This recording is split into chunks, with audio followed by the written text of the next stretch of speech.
High বন্ধুরা, আমি কবিতা। তো এখানে মাছের ঝোল রান্না করব। কি মাছের ঝোল? সিলভার কাপের সরষে দিয়ে ঝোল। আদা বাটা, রসুন আছে, বাটা হয়ে গেছে। এবার সরষে বেটে নিব, ভালো করে সরষেটা বেটে নিব। তো সরষের দুধটা বের করে দেব। তো সরষে বেটে দেব। তারপরে আপনাদেরকে জানেন বন্ধুরা, আমি না সম্পূর্ণ ভিডিও মাছের ঝোল বা মাছ ছাড়া ভিডিও আমি দিতে পারবো না। কারণ হলো আমার ফোনটা না ভিডিও করতে ভিডিও আবার হয় না, সেই কারণের জন্য ভিডিওটা করা হয়নি। তো আমি যেইটুকুনি পেরেছি সেইটুকুনি আপনার ভিডিওতে শেয়ার করব, ঠিক আছে? তো কেউ কমেন্ট করবেন না উল্টাপাল্টা, ভালো কমেন্ট করবেন। আর আমাকে আপনারা একটু সাপোর্ট করবেন, সাবস্ক্রাইবার করবেন, ফলো করবেন, লাইক করবেন, কমেন্ট করবেন, ঠিক আছে? আপনারা যদি না করেন তো আমরা কি করে করব? তো এরপর আলুটা ভাজা হয়ে গেছে লাল করে, তো ওর মধ্যে আর একটু তেল দিয়ে ভালো করে মাছগুলো দিয়ে দেবো একের পর। ভালো করে লাল টকটকে করে মাছটা কড়া করে ভেজে নিব।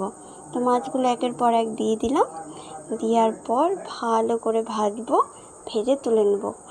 তো আপনাদেরকে বললাম কেউ উল্টাপাল্টা কমেন্ট করবেন না। তো ভালো করে নতুন সাবস্ক্রাইবার আমাদেরকে ফলো করেন আর আমাকে সাপোর্ট করেন। তো একের পর এক মাছগুলো ভাজা হয়ে গেল লাল করে। এবারে তুলে নিব, আস্তে করে তুলে নিব।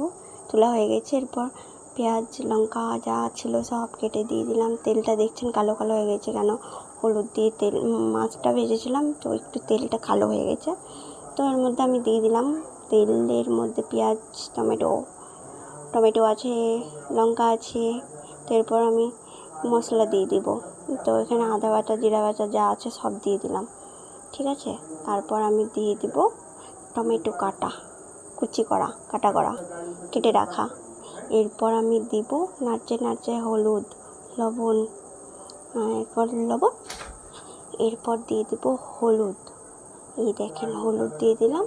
তো নাড়াচাড়া করব, খুব ভালো করে নাড়াচাড়া করব। নাড়াচাড়া করতে জিরা গুঁড়ো, ধনে গুঁড়ো সব কিছু দিয়ে দেবো। তো এখানে আমি জিরা গুঁড়ো দিয়ে দেবো, ধনে গুঁড়ো দিয়ে দেবো, জিরা বাটা, ধনে বাটা সব দিয়ে দিলাম। দেওয়ার পর ভালো করে নেড়ে আমি সর্ষেটা বেটে রেখেছিলাম ওর দুধটা দিয়ে দেবো। এই দেখো দুধটা দিয়ে দিলাম সর্ষের।